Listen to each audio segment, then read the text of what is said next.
All right. Well, welcome everybody. We're going to go ahead and kick this off here. I'm going to wait about 30 seconds just for possible few people to jump on. One thing that everybody always asks every webinar is the recording, and can we view the slides later? And in this case, there's no slides, but there'll be a recording, and all of this will be emailed to everybody that registered. So rest assured you will receive it. So Tony, you want to wait a few more seconds, or do you want to go ahead and jump in? Well, let's wait. Let's wait a few more seconds.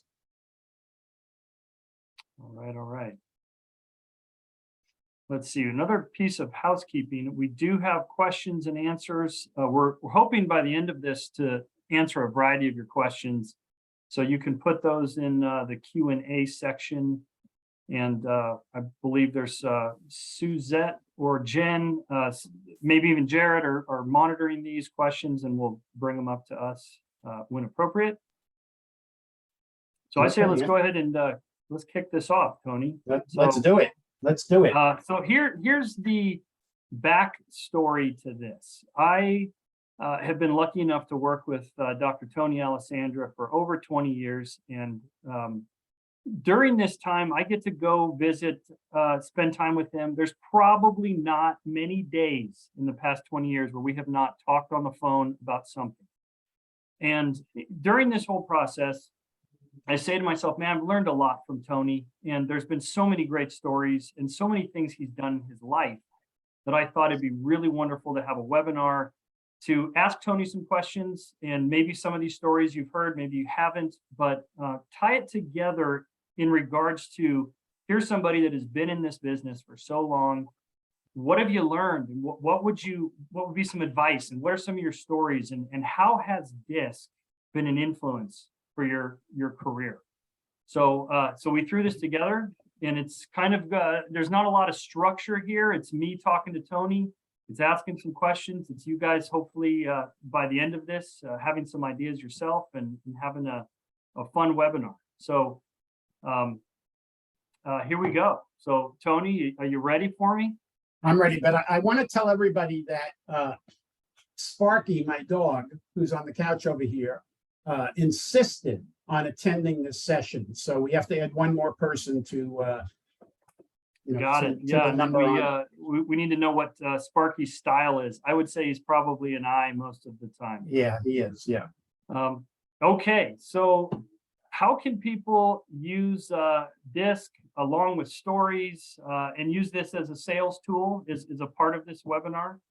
So let's go ahead and just kick it off with, how did you get started in this industry? What's some of the background? You said it was love at first sight.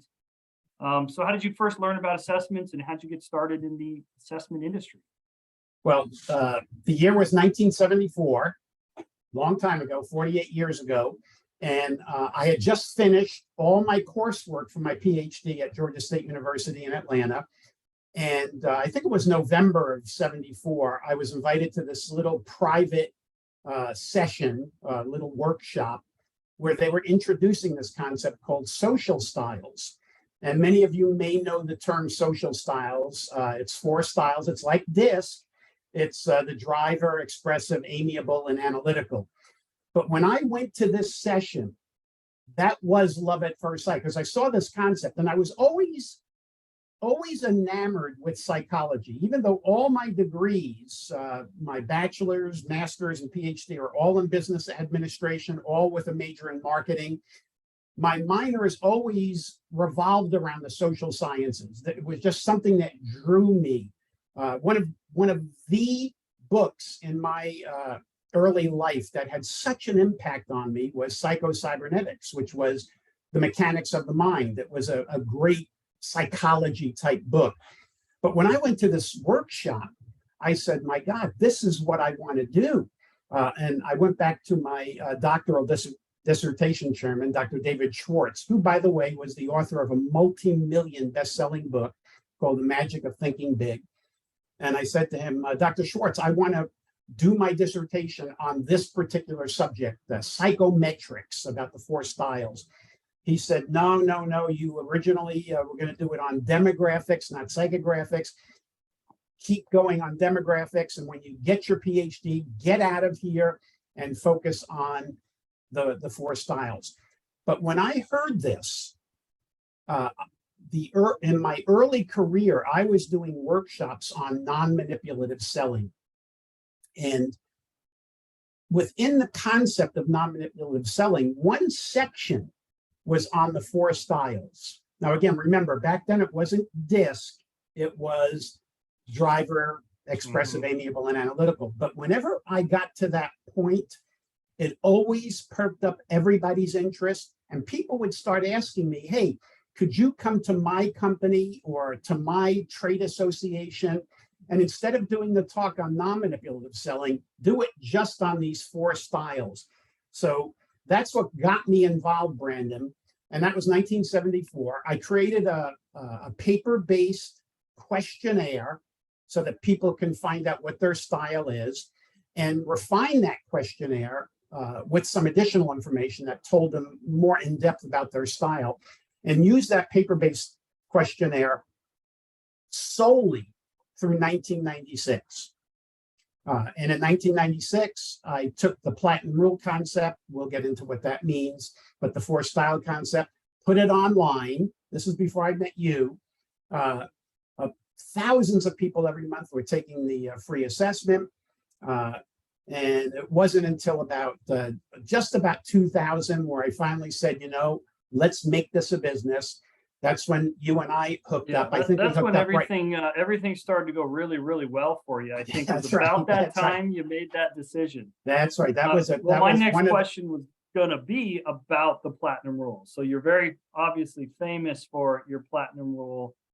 So then my question was, well, then how did that, well, first of all, come about, which you pretty much explained how you got there. Then how did you end up moving more towards the DISC model in the online assessment world? So maybe you were going there, but that was my next question. Yeah, no, I was. So the platinum rule, I came up with the platinum rule in I believe it was right around 76 when I moved from the East Coast. I was born and raised in New York City, Brooklyn, and New Jersey. So you know what my style is. It's that New York Italian, probably high D style with wisps of I. So I moved to San Diego and I practiced the golden rule. I treated the people in San Diego as if they were New Yorkers. Do you see a problem here? I mean, I came on way too strong, too aggressive, too in your face. And even when I asked people back then to do things that under any other circumstance they would have willingly done, they dug in their heels. And it wasn't because of what I was asking them to do. It was simply because of how was my approach. And after a few of those, I had to, sort of step back and reflect on what was going on here. And I realized the people in San Diego were much, much lower key, a little bit more relationship oriented than they were in New York and New Jersey. They were slower paced, a little bit more manana. So I had to adapt. And that's when I came up with the platinum rule. The platinum rule is just a twist on the golden rule. As you know, the golden rule is do unto others as you would have them do unto you. And the golden rule is do unto others as they would have you do unto them. No different than the age-old rule, when in Rome, do as the Romans. So, but the platinum rule was my baby, and the styles, I had changed the names. I didn't adopt the four style names of social styles. I adapted, and we'll talk a little bit about the difference between adopting and adapting. We don't adopt, we adapt, which is make changes. So, Brandon, as you know, the platinum rule is director, thinker, relator, and socializer.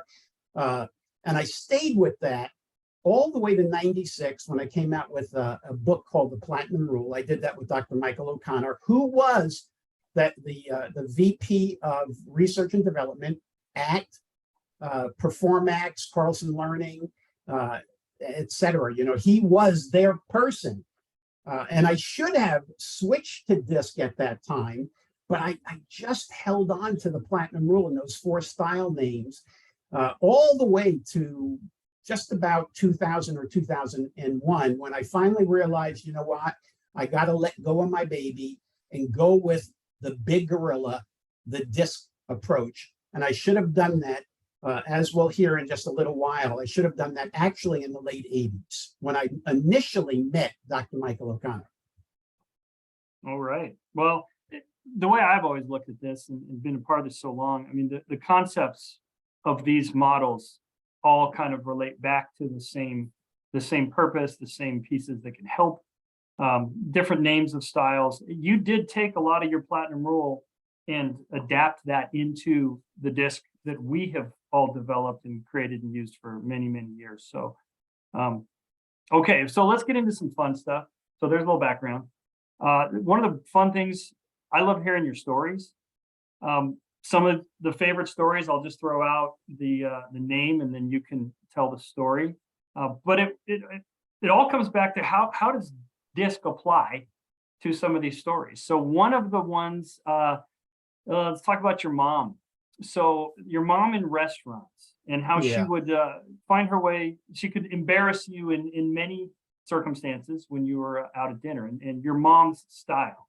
Yeah. So my mother is the stereotypical New York City Italian mother. I mean, I'm sure everybody has a picture of what that's like, a New York City Italian mother. Again, in your face Italian mom. And whenever I went out with my mother, it wasn't just restaurants, believe me, it was anywhere, but restaurants were unique because whenever we went into a restaurant, my mother treated the people in the restaurant as if they were in her kitchen. All right.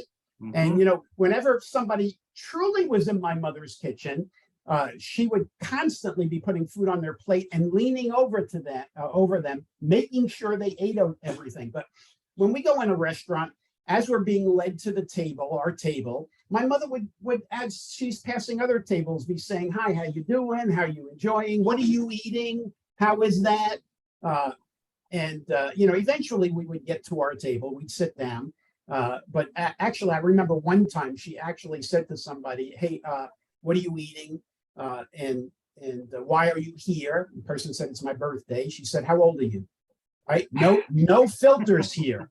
"How old are you?" The person said, "I'm 40 years old." She picks up his glass and picks up a knife, bangs on it so that the whole restaurant hears it. She gets everybody's attention and said, I'll use your name, Brandon. Brandon here is celebrating his 40th birthday. Let's sing happy birthday. So she leads a whole round of happy birthday in the restaurant. We eventually sit down, we order our meal, we get our meal. Unfortunately, another couple came in a little while later and got the table next to us. And my mother, welcomed them. And they were looking at their menu. My mother said, "What looks good to you?" And the person said, "Well, I'm thinking of this chicken parmesan." My mother said, "Oh, hey, that's what I ordered. I got to tell you, it's good. Not as good as I make it at home, but it's good." She cuts a piece, puts it on her fork, walks over to this guy and said, "Taste mine before you order it," and makes him eat it. Wow. So now let me ask the people who are on this webinar here. If you were in that restaurant and my mother went up to your table, how would you have reacted? Would you have been happy, or would you have recoiled back in horror? Because I'll tell you what, it didn't matter to my mother because my mother practiced the golden rule. She treated people exactly as she wanted to be treated. And this was an issue literally as I was growing up, from the time I was a little boy all the way through adulthood. My mother always was like that. I jokingly say my mother's thoughts were like gumballs. They just fell to her tongue and rolled out. There was no filter in what she thought and what she said. Now, the beauty of my mother's story, thanks for bringing that up, is what you need to do. What I used to open up my speeches different ways. Sometimes I would open a speech. And by the way, if you're going to open up a talk, don't open up a talk like, "Oh, hi, I'm so happy to be here in, wherever." No, you want to jump right into your presentation. When I go up to give a presentation, my opening line might be, how many of you in your dealings with others, and as I'm saying that, I'm raising my hand, how many of you in your dealings with others have ever had a personality conflict? And people raise their hands, and there's laughter in the audience. And then I say, okay, well, the rest of you, the people who haven't raised their hand, the rest of you don't deal with people, right? So that's one opening. But another opening that I use is this story about my mother, because either story gets me into the whole concept of opening up and presenting the platinum rule. And the goal of the platinum rule, before I get into the whole concept and dig into it, what I have to tell people, I talk about the golden rule, then the platinum rule, but the point was that you have to practice adaptability. That's what the platinum rule is all about, adaptability. So what you want to do is look for stories in your life, and we'll elaborate on this a little bit more later. Look for stories in your life that you can either open up a speech with, close a speech, or make a point. But all these stories have a point. This one about my mother was opening up and leading into describing the platinum rule. Okay, so let's talk about this adaptability and a couple more stories here. So one person who I know had a 300% improvement in their communication was Dennis. So I want to hear the Dennis story, and then also you talk about firing people, and I think this is fun. But how would you be adapting under those circumstances? So. Well, okay, so let's talk about Dennis. Dennis was a good buddy of mine. I don't think he's around with us anymore. Dennis was a good buddy back in the mid to late 70s. And Dennis, on the scale from open to guarded, if you know the DISC concept, open to guarded, and guarded, usually sometimes we put numbers. Guarded is very guarded is a 1, somewhat guarded is a 2, and open, very open is a 4. Dennis was as close to 1 as you can possibly be. He was that guarded, not people oriented. And I remember the first time that he called my home, and this was back in the days when you actually had a touch-tone telephone. All right, we didn't have cell phones or anything. And my wife answered the phone. And Dennis, this was the first time he ever spoke to her, my wife Sue. When she answered, he simply said, "Tony." So she hands me the phone. It's a quick call, as you can imagine, with Dennis. I get off the phone, and Sue said, "Who was that?" And I said, "That was Dennis." And she said, "Tony, I got to tell you, he is absolutely rude and has no social skills, no people skills." And I said, "Hey, that's Dennis. Dennis, he has a lot of other good traits about him, but, he could be blunt." And she said, "But Tony, that's bad for your business. That's not good." And I said, "What do you mean it's not good?"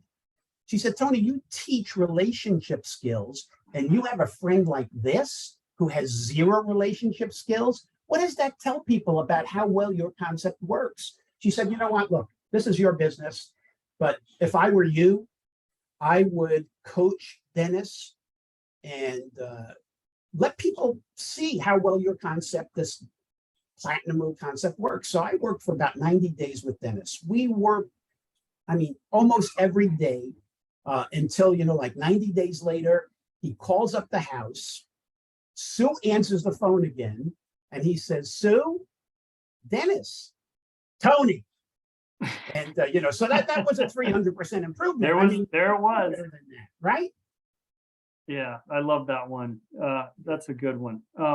That's a massive improvement, and well done on your end, coaching. Yeah, but Brandon, let me tell you why that's important. Anybody who is presenting the concept of DISC, when we present the 2 dimensions of behavior, open versus guarded, direct versus indirect, it's good to have a story to bring each of those 4 to life, whether it is how one style stands in line, how one style, Dennis is the epitome of guarded. My mother could be the epitome of open.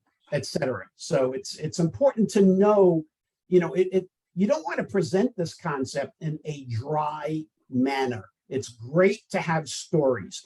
You know, many people know the name Zig Ziglar, probably the most famous speaker ever. And I remember being at a National Speakers Association meeting, and somebody raised their hand when Zig was speaking and said, Zig, how important is humor in a speech? And Zig looked at him and said, it's only important if you want to get paid. And it's crucial to have stories and anecdotes and humor and even emotional stories within your talk to make the content come alive. Yeah, well, I was just going to say that, you know, one of the things that we were hoping to get across today was to have people start thinking about how they can start developing great personal examples of DISC in their everyday lives. And I mean, for another example here is a lot of people might be find it interesting how you your stories about how you would discipline your kids when they brought home report cards. And you've got 4 different styles in 4 different children, and how, you know, using what you've learned all these years to, you know, adapt differently to the 4 kids. Yes. So maybe you could expand on that one as well. Let's expand on my 4 kids, or how? Yeah, like how would you discipline your 4 kids? I mean, you would do it differently, and I know them all. So yeah. So and just so that everybody knows, 4 kids, a D, an I, an S, and a C, and that to me is a learning laboratory in and of itself. But for instance, my S style, all I had to do, they called it my mafioso stare. All I had to do is go like this, and tears would start welling up in her eyes. That's the S style. The C style, all I had to do was say, you know, this was what was expected of the behavior. This is where you went wrong. And you know, it had to be very factual. The I, the D, you had to be very specific with the D. You know, with the D, if there was any room for misinterpretation, if there was any wedge that they can push through the punishment, I remember saying to my D child, you know, I didn't like what you did today. No TV today. None whatsoever. At about 7:30 at night, the D style's watching TV. And I go into the room and I said, what are you doing? I said, no TV today. And the D style said, yeah, Dad, it's tonight. Mm-hmm. So you got to be very specific with things like that. But what you want to do is look at all 4 styles. With the I, it's just taking away any type of social contact. Okay, you know, you're punished. You have to be in your room by yourself for X amount of time. That really, they can't stand that. But you look for these kinds of stories, Brandon, and build them into your talk. Remember, adapt. Anybody can take these stories of mine and adapt them into their own life experiences. Well, I think, yeah, we constantly every day have opportunities where we've got stories, and I could tell stories about my journey with just my own daughter and learning her style and how much of an impact that has been, and the people I engage with. And, you know, one thing I didn't ask you, but when you were talking about your speaking engagements, and you were talking about, you know, connecting with the audience and how to open up your speeches. Another story that came to mind while you were saying that was the story you told about when you were speaking at the IBM school. And so why don't you talk to us about that one in regards to that subject? Yeah, so the IBM, then probably they still do, every IBM employee has to go to 40 hours of education a year. And they have to go through this IBM school in Armonk, New York. And I was given the opportunity to be a member of that faculty, where maybe, you know, once or twice a month, I would go up to Armonk, New York, and do a half day on the styles, on DISC. But you had to score a particular point. Okay. You had to get, on a scale from, let's say, 1 to 5, you had to be at least, let's say, a 4.5 or higher. And they gave you 3 shots to do this. The first time I spoke, I didn't hit the 4.5. Second, or whatever the number was. Second time, I didn't hit it. The third time, that morning, I'm going through with the person who hired me. I'm going through the evaluation forms from the first 2 sessions. And the forms are saying, loved his stories, very funny, great presenter, but heard it before, et cetera, et cetera. So it was all this heard it before, but everything else was great. And so I thought a few minutes about this because I didn't have a lot of time. I was on at 9 a.m. that morning. And I decided to open up my talk by saying, I'm going to present something to you. But this is after I got through the platinum rule and talked about adaptability. And I said, I'm going to share with you a concept this morning that I know every single one of you has been exposed to at least once. So here I am acknowledging that they've all heard this before. And then I said, how many of you, the second or third time through a book or a movie, heard or saw things second or third time through that you totally missed the first or second time through? Everybody raised their hands. And by the way, when I ask questions like that, I'm raising my hand, which tells them to raise their hand. You don't just ask the question like this, because many people won't raise their hand. I raised my hand, and everybody's raising their hand. And I said, same thing's going to happen today. Whether you have heard this concept once or a dozen times, I guarantee you're going to hear and see things, some new twists on this concept that you never heard before. And what it does is it makes them listen to the concept differently. Well, in that third and final session, I hit the number and was invited to be on the IBM faculty. So a point here, Brandon, again, for anybody who does presentations, is do your homework. Do your homework and do an audience analysis.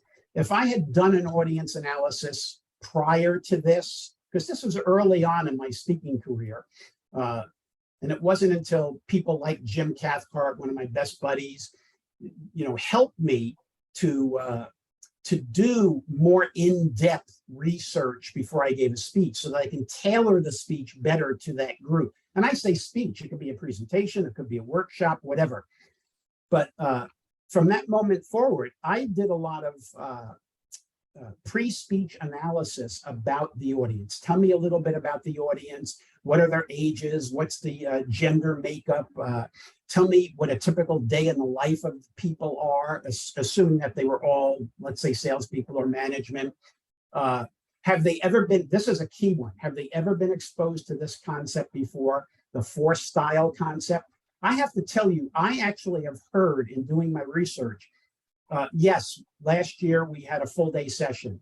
Oh, on this program that you're presenting, the day before somebody's doing 3 hours on 4 styles.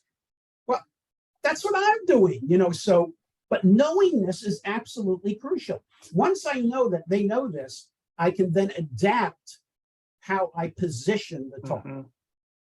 Okay, well then let's transition a little bit. One of the big points to me when we were thinking about doing this with you was, one thing I'm extremely proud of is the business we're in is constantly helping people, and whether it's in the business world, whether it's the kids, whether it's relationships. I mean, me meeting you and being introduced to this concept has been probably one of the most important aspects of my life and how I have learned to be a better person individually, business aside. Then I get to see how much what we do helps people and through our clients and the feedback we get. And so I absolutely love the business we have because of this model and where you've come from and how you made that wonderful decision that one day to team up with me. 23 years ago, not 20. I know. And time flies. So I want to talk about how DISC, how behavioral styles, platinum rule, whatever we want to, say, has changed lives and things that you have been personally connected to. And there were two stories about, and I know there's been probably thousands of people that have said this has changed my life to you, but there was a mother-daughter after Yeah. one of your speeches, and there was a married couple. And I think you telling those stories will also, all of us will relate to moments where we've had similar experiences with what we get to do.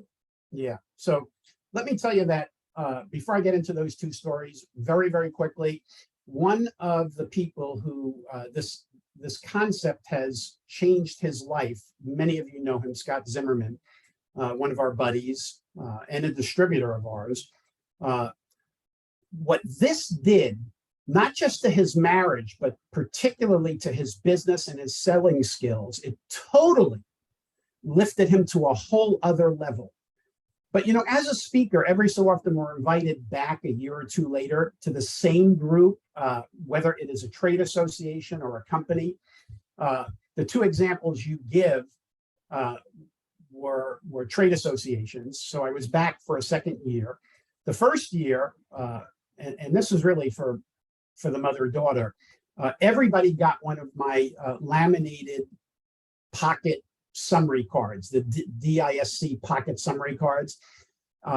And the second year I was there, a mother and daughter came up. The daughter had the card and she had taped it into her 3-ring binder for school. So she taped it in and she said, I want to tell you, this is a girl probably in the 7th or 8th grade who said, I want to thank you for this card because what it did is it helped me get better grades. Because when I read the card, I actually saw my different teachers and I saw their styles. Which teacher was a D, which one was an S, which one was a C.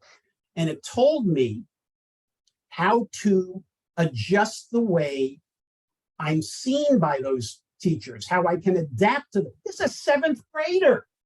And she said, you know, I didn't study any harder. I didn't do anything really different, but my grades went up. Because, as you know, if a teacher likes you and you are on the border between a B and a C, you will get a B. And if they don't like you, if you rub them the wrong way, you're going to get a C.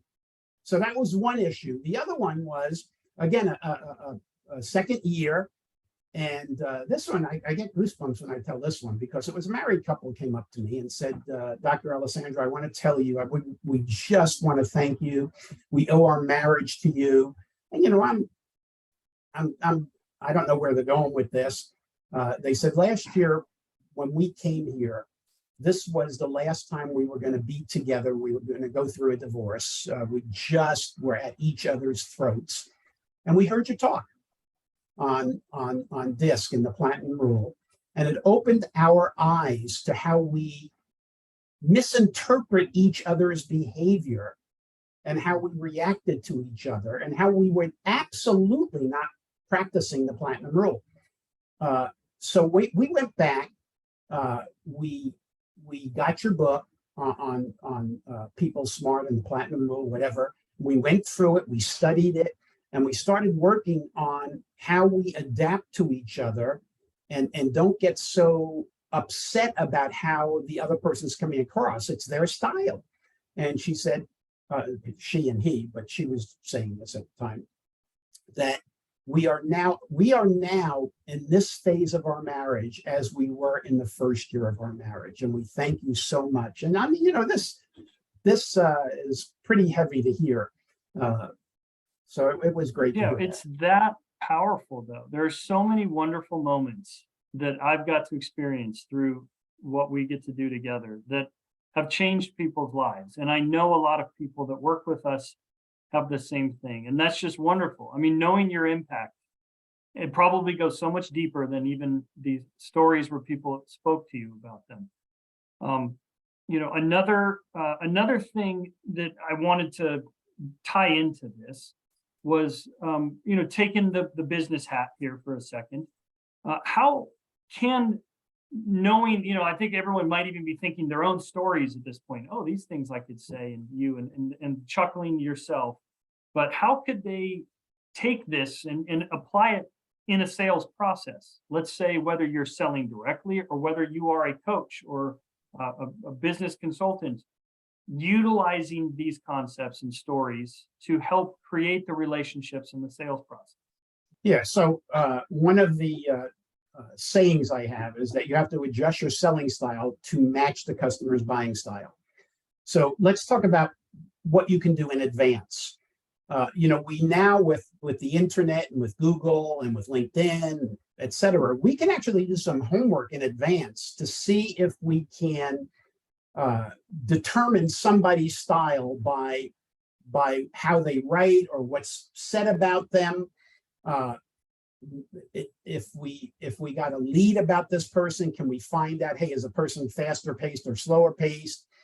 Sometimes you have to go through an assistant before you can get to, let's say, a decision maker. Can you might ask questions like, can you tell me a little bit, do they tend to make decisions faster or slower?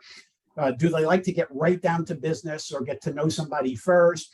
But if I can do some initial information gathering before I actually get face-to-face, that would be incredible. Next, once I'm face-to-face with somebody, I want to make sure that I ask open-ended questions. Tell me a little bit about your business. Tell me a little bit about your customers and how you deal with them. Questions that cannot be answered with a yes or a no or a short one-sentence answer. Questions that get the other person to elaborate somewhat so that I could listen and determine for myself, is this person coming across more open or guarded? Is the person coming across more direct or indirect? And then decide, is the person coming across as a D, I, S, or C? Once I can even get one of those, open, guarded, or direct, indirect, it tells me, direct, indirect, it tells me about my pace. Open, guarded, do I get right down to business or kind of get to know the person first? If I know both, great. Then I know I'm dealing with the D, I, S, or C. But, it's crucial to know about these styles. And even in selling, believe it or not, in selling, you can actually tell stories. And you can tell stories about past experiences where people have adopted they have adopted DISC, within their company or in their life, in their coaching business, and what it led to. People love to hear stories of success, happiness. So I think this whole concept, Brandon, of stories, you've got to look in your life, look at your family, look at your background, just like I have done, with my kids, with my mother. I have other stories that we haven't even gotten into with my sister, right? My sister can talk without even breathing. I even have stories related to your sister. Boy, yeah. Yeah, she can definitely talk. She can talk. So, but what you want to do, everybody who's listening, what you want to do is go into your life, go into your family relationships and into your social friendship relationships, and look for situations where you can come up with a story, whether it's a D, I, S, or C story, or whether it is a combination of all four styles. And even beyond that, open your eyes and ears. If you're in a grocery store, if you're in a bank, if you're in a big box store and you're shopping, you're standing in line, you're watching people, you see things happening. When you see things happening that are either positive or negative, customer service issues, think to yourself, how can I twist this story into a DISC example? These are crucial. Hotels, airlines, anything like this would be great to start digging up and looking for stories. Now, the stories that I told, and believe me, I have a whole bunch more. If you want to know more, just go to my YouTube channel. I think it's youtube.com/Tony Alessandra, lowercase, Tony Alessandra. But look at some of the stories and then say to yourself, you know what? I don't want to tell the same story. You don't want to tell the same story. You look at it and say, wait a second, is there something in my life where I can adapt what Tony just said to my own experience? It's absolutely crucial. So it's not just selling, Brandon. It's if you have to manage other people, if Mhm. you are, your personal relationships, but in selling, always look for ways to adjust your selling style to fit the customer's buying Yep. style. Yep. I'm personally, like I said, I've been able to adapt and adjust and learn and have really enjoyed. There's some clients that, yeah, I mean, they're D's and they just hit me with, this is what I need, this is what I want. And then I put the D hat on and boom, boom, boom, and we get it done. So it's fun.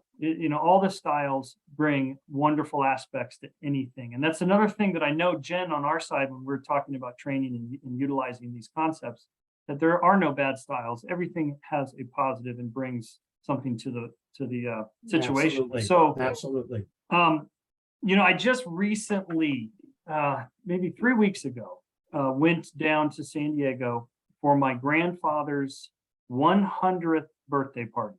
100 years old, and World War II veteran.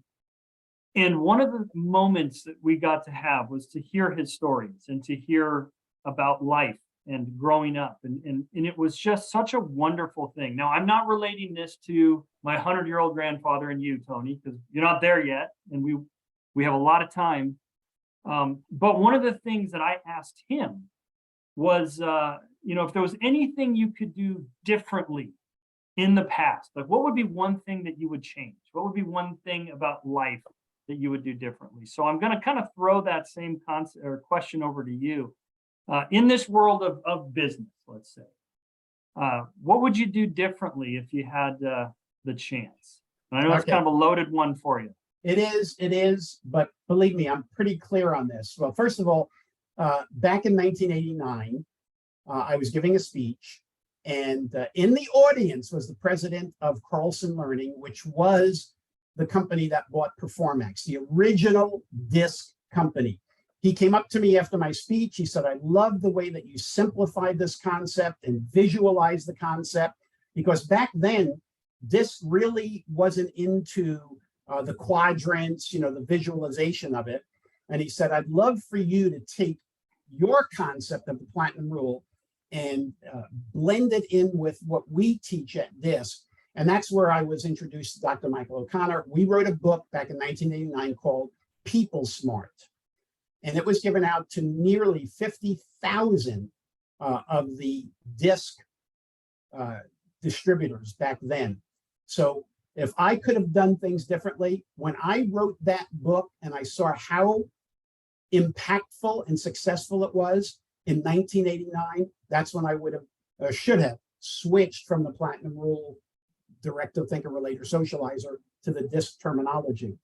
I also wish back then, if I did go and switch to DISC, that I would have gotten certified in the way that Jen and Kathy and our team certify people, to really get me deeper into the concept of DISC, even deeper than I was at the time. And then the last thing I would have done differently, this is all around, I won't get into my personal life, what I would have done differently, but when I put that platinum rule assessment online in 1996, and I put it online primarily, I put it online for free, people to take the assessment for free. And it was really to sell the platinum rule book. But it was then in 96 that I should have, this is good and bad, by the way, Brandon, that I should have built the assessment business. But if I built it in 96, the downside was I probably wouldn't have met you. So, you would have. It was happens. fate. It was fate, because you would have Everything needed happens for a somebody to reason. come really help you bring this to life. You would have needed me anyway. So, yeah. But no, here's, speaking of that, a mistake. I'll give one to you here. You shouldn't have deleted the hundreds of thousands of data records that you accidentally deleted that you collected over those years. Yeah, I know. Well, I got, as a D style, I was impatient having to wait for it to, when I was searching for a name, to go through hundreds of thousands of names. And I said to Brandon, why is it taking so long for this search? And he said, well, it's because you have hundreds of thousands of names in there. That was the day in the time when he allowed me to go into the back end and do things. So I went in the back end and I deleted nearly 500,000 names. And Yeah. that was the day that, and here it is now, many, many, many years later, I still can't get into the back end. They will not let me in there because they're afraid of what I might do. Delete this. No, Why we is have that there? we have various levels of access, and we have Tony access. That's So, right. okay, so I think, with time being what it is at this point, I think we should maybe open up for some questions. Okay. Once again, it's just been a blessing to be involved with you and life and our business and what we get to do. So I would like to look at questions and see if anybody has anything that they'd like to ask us directly or Tony. I'm pulling this up here right now to see. So here's a good one. The first one that pops up. We have someone who actively uses the Platinum Rule and the Platinum Rule assessment, and it's obviously very similar to DISC, like we talked about. And what would you say are some of the similarities or differences? And is there a preference on this? Well, there is incredible similarity because the director in the Platinum Rule is the D in DISC. The relator in the Platinum Rule is the S in DISC. The socializer in the Platinum Rule is the I in DISC, and the thinker in the Platinum Rule is the C. So it's a great match. The difference is, first of all, there's many, many more training materials that we've created for DISC than we've created for the Platinum Rule. And thanks Jen and her team for creating every form of slide, video, leader guide, participant workbooks, team exercises. So that's one big difference. Another one is there's differences in the questionnaires. So the Platinum Rule questionnaire is only 18 questions. It's pretty much an either or, whereas DISC, 24 questions, where you pick between 4 sets of adjectives, most and least. There's no question that Platinum Rule is a bit more simple to use and I think understand than DISC, but DISC is very, very highly validated and the most used assessment, arguably the most used assessment. Some people say it's MBTI, whatever, but really DISC is so significant in terms of usage. Also, one other difference is Platinum Rule, I think we only have in maybe 3 or 4 languages, whereas DISC we have in like 22 or upwards of 25 languages. So those are some of the differences. Yeah, okay. All right, well here, I'm just going down the list here. This is kind of a little bit maybe off subject, but one of the questions is, where do you see assessments 24/7 going in the next 24 months? So, my answer to this is we're going to continue to do what we do. And one of the big focuses in the near future is really taking and looking at DISC as a foundation to a lot of what we do, and the foundation to other assessments that can bring in an emphasis or an addition to that. We're currently looking at making improvements to our DISC leadership, DISC sales. We've got a DISC and emotional intelligence infused product coming. The kids world has been wonderful to see blossom, and the stories and the feedback we're getting from teachers and organizations and families has just been a real blessing. So from my perspective, we're going to continue to improve and continue to make the best product and continue to provide the best service and do what we do. Tony, if you wanted to add anything to that. Well, that if you go back to Pareto's principle, the 80-20 rule, we look at this and we find that more than 80% of all of our assessments taken and revenue in one form or another, it involves DISC. And that's why we are doubling down on DISC to make it that much better and to extend our product line all around DISC. So that's all I would say. All right. Let's see here. There's some questions being asked that I think Jennifer can get back to people. Some more technical questions about disk. Let's see here. Yep, I'm looking. That'd be a Jennifer question. Let's see. I have a question. Oh, he's not. Where is he? Sparky Yeah, had I a think question. he Sparky took had a off. question about his tree, but evidently he must have gone out and gotten it. So Here, this is another one that's a little bit off subject, but I don't mind answering it. So it's the question of, how would we persuade someone that our products, our disc is better than somebody else's disc? And, I'll give you my answer. My answer on this is I don't honestly try to persuade anybody that I'm better than anybody. I like to tell them what we do, show them what we have, and say, you can go make that choice and look at the reports or get to know my staff or what kind of support we can do. You could say, there are technical components such as our validity and our third-party validity and the content, but I will never bash another company, and I will never say anything that I do is better than somebody else. That's just a personal way of being me. Now, one other thing is some people might come to us and say, well, we use the strength finder. Why would we use disc? And I say the strength finder is great. It's a wonderful product. You could use disc in conjunction with that. Wouldn't it be nice to know what their strengths are? And now you can look at how you can communicate better and adapt better. So I try to put that on the people to make decisions and just continue to focus on what we do and what we do best. And yeah, they'll make the decision. So yeah. So when you bring up strength finders, we do have an assessment called the Core Competency Index, CCI, that measures 25 competencies, core competencies. So that would be a yeah. We have comparable things. I'm just, I guess the point I was making is, I don't try to say anything's better than anything else. Give them those opportunities. Look at the core competency. Maybe that would be something that would work well. yeah, but that's what an SI would say. Now let me tell you what a D would say. Yeah, here we go. Here, bring it, Mr. D. But I do agree. We never ever say anything bad about another company. We only would say about ourselves.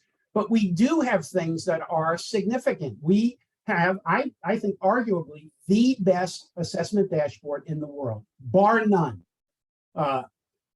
We have great reports, and we customize more than any other company.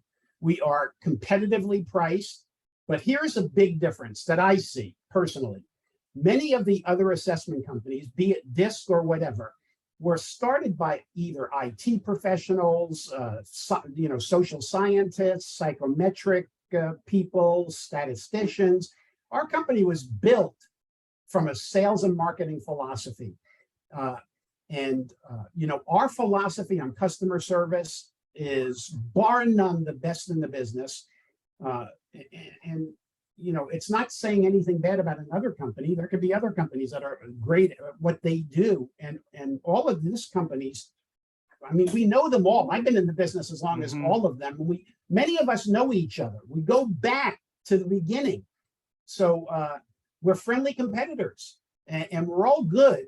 Some of us do certain things better. It's as simple as that. So I just think what I tell people, Brandon, is take our assessment, look at our company, look at whoever they're comparing us to, look at their assessment, look at the way it's taken, look at their company, look at their dashboard, look at their pricing, and you make the decision. Don't let us make the decision.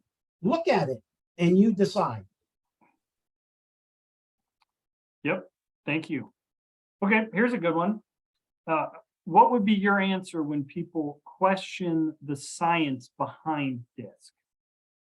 Yeah, so it depends on what you say the science is. I mean, the DISC concept goes back to Marston and his book in 1928, The Emotions of Normal People. And so it goes all the way back. At almost the same time, Carl Jung had a book called Psychological Types in 1924. I mean, these things were coming out right at the same time. and Jungian concept went along with the MBTI and True Colors, and the Marston one went along with this, probably the social styles, platinum rule, and DISC. So, but if you want to know what the science is the validation. Does the assessment measure what it's supposed to measure? And does it measure consistently over time?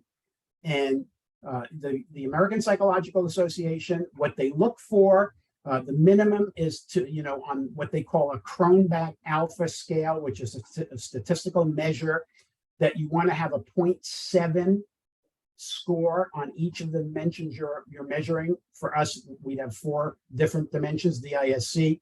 We are at 0.8 on 3 of them, a high 0.8 and a 0.9 on 1 of them. So our validation, the science of our assessment, is significant. And I have to tell you, Brandon, correct me if I'm wrong, because you are much more involved day to day in the business than I am. And that is, it is so rare with the million+ assessments that are taken every year in our company that we get even one person to tell us it doesn't describe me, it's wrong. And when that happened, I remember the very last time that happened, we simply said to the person, "Are you married?" He said yes. And we said, "Why don't you let your wife read the report and let her tell you if it does or does not describe you?" And he got back to us and said, "She said it described me." So the science is there. I mean, it is accurate. Yeah, no, and it I can't even tell you, honestly, it's very rare. And if that does occur, then, give people the opportunity to do it again. Or I just look at it as it's an unfortunate missed opportunity to improve yourself, your life. One question, this will probably be the last one we have time for, but one question that has been brought up here, and not even just today, is, wait, there's more than one disc? Wait, I thought there was just one disc, or one company did disc. So, and that's not true. That's not the case. There's a lot of versions. So could you expand on why are there various versions of DISC? Yeah. Okay. Yeah. So DISC is in the public domain. All right. And that's why there's a lot of companies that have DISC. We're just one of many.